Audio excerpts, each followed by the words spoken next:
চলো বন্ধুরা, কোডিং ডিকোডিংয়ের এই প্রবলেমটা আমরা সলভ করে দেখি এর অ্যান্সার কী হবে। কি আছে দেখো, if cat equal to 12 then man equal to কত হবে সেটা আমাদের বের করতে হবে। তাহলে চলো বন্ধুরা দেখে নিই কীভাবে এই প্রবলেমটা সলভ করতে হয়।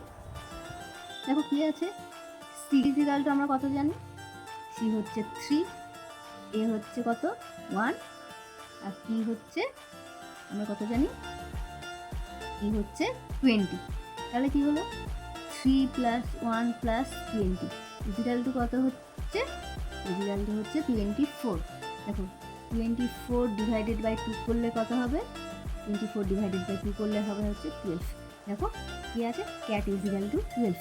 তাহলে ম্যান ইজিক্যাল টু কত হবে, দেখো এম ইজিক্যাল টু কত জানি আমরা, M is equal two 13, R A is equal to কত 1, আর এন ইজিক্যাল টু হচ্ছে 14। তাহলে কত হবে, 30 + 1 + 14 ইজিক্যাল টু 28। 28 ডিভাইডেড বাই 2 করলে কত আসবে আমাদের 40।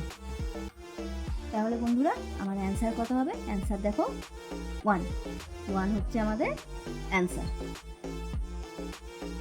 তাহলে বন্ধুরা তোমরা এই প্রবলেমটা সলভ করে বলো তো এর অ্যান্সার কী হবে, আমাকে কমেন্টে জানাবে।